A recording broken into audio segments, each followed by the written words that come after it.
So we get a heap of next gen ranges through. This one in particular, from pretty much bumper to bumper, is more of an extensive build for us. And today it's just finished stage 2 of that build. So we're going to run through the extra things from bumper to bumper about what he's done to make this the ultimate tourer for him. So second stage of this build included the long awaited off-road animal Toro bar for the next gen. There was a little bit of a back order on these. So the customer has been patient and come back to get it fitted, alongside the 22-inch light bar that we've got, alongside the one on the roof as well. So there's a lot of light on the front end here.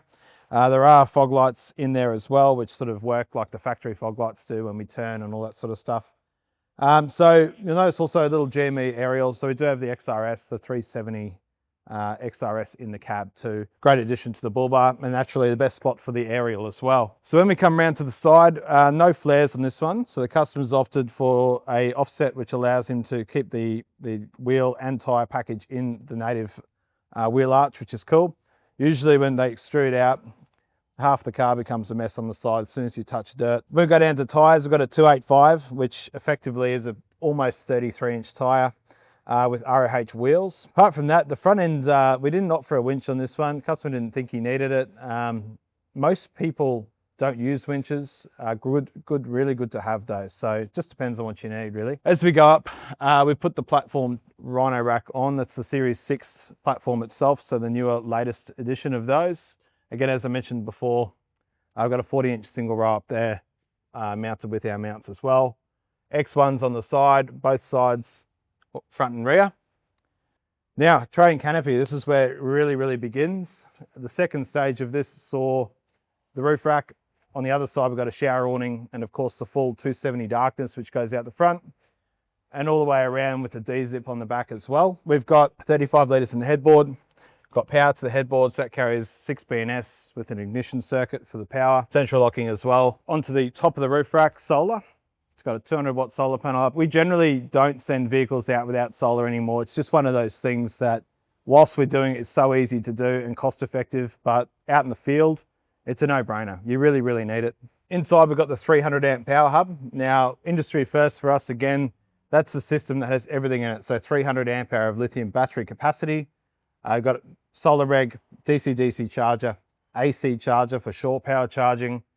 Obviously the monitor, 3 outlets, 8 switches, 6 power outlets for USB and SIG socket, and then of course 2 endos down there for general purpose output as well. So this system allows us to fit it quite simply and easily. It's all modular, so should this need to change at any point in time, the whole system can come out. And of course we can add to it with spare circuits and stuff as well. So it's about all you need really. And it is, as I said, the first one to actually have everything inside of it. So it's made fitting a whole lot quicker and easier. A staple for us is the Bushman 85 litre. We fit so many of these. I think we've fitted about 35 this year and it's only May. And that's just in this warehouse here. A 280 wide pantry. So this is a standalone unit for us. You notice it's fully enclosed. So anything that were to move around here, it's not going to fall out and end up somewhere else in the canopy, probably cracked, broken or spilt as well. So that comes out like so. And then a 500 drawer and a 500 table as well. Prep table is good with the fridge right here. Drawer keeps all of your stuff inside. On the door, of course, strip lights, another staple by us. And of course, inside lighting in the channels, being white on this side. We always usually put amber in the middle. When we go to amber on these, it's nice to have that inside.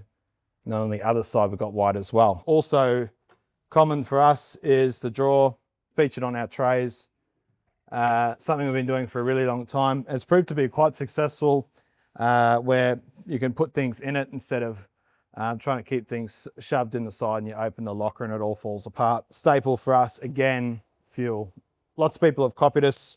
We're a long way ahead of the game in terms of fuel adaptation. We understand it.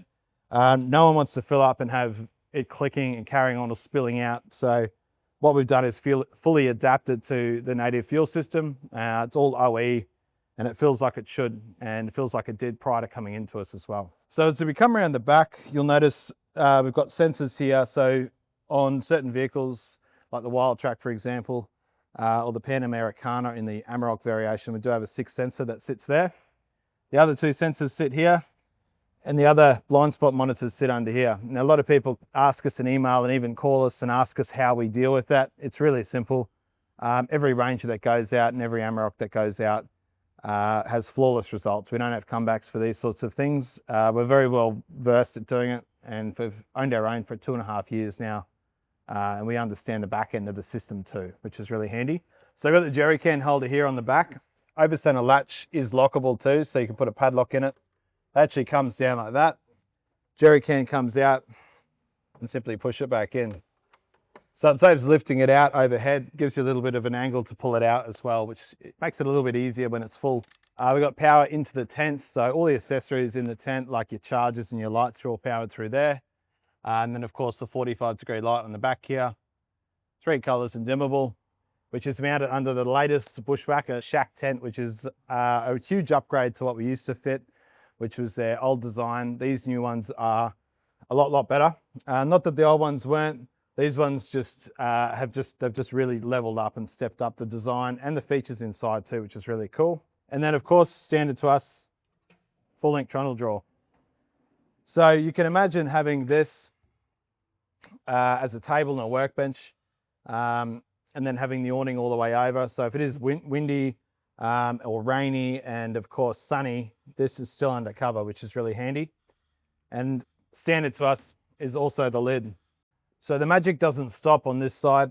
Just as we usually suggest, people leave this side quite open, which is just what this customer's opted for as well. A huge open space, which is kind of why people go for a canopy option, especially on a tray. So usually the canopies that mount on tubs, it's difficult to get into. So it's kind of really the ultimate storage solution, having this massive open space. On the front wall, we've actually got ARB twin compressor, becoming a lot more popular option. People want that compressed air, even air tanks is becoming popular. But what's really cool and a new lineup for us as an offering is the Apex hose reel. And usually we fit the 10-meter hose reel. It sits out there and it gives you a retractable hose reel, 10 meters this one, and that ends up getting all the way around, even to trailers as well. It's powered off a pressure switch. So as soon as that air inflator is attached for tires, that compresses off, it's running. So that's really cool. As the aerial is retracted, it's actually housed in this shelf here, which is cool. So things that you need off the ground and not taking up valuable real estate, we put our kitchen caddy and the crash pad clear top pods in there as well. And we just drag them straight out and they're there ready to go. We don't have to dig out of boxes. Any tools and equipment can go up there as well. They're super solid. All 3 mil and they don't go anywhere. It's really cool. Back of the hub also lives in here as well. So in this drawer lives the power lead for the AC charger. So if he's at home or at shore power at a caravan park, or even has a generator, that power lead and that power outlet's really accessible. It goes straight in there and it can charge that system via 240 volt as well. Another strip light on the roof, of course. As we drop the door, up top here, we've got the shower tent. So as the door's dropped, locked, that shower tent comes down. The reason it's at the front, so it's accessible to the window, which is where some people leave their stuff. They can just reach in and get it when they need it, which is more convenient than having it sort of at the back here. Water outlet here is per normal. So that's gravity fed 35 litres from the headboard.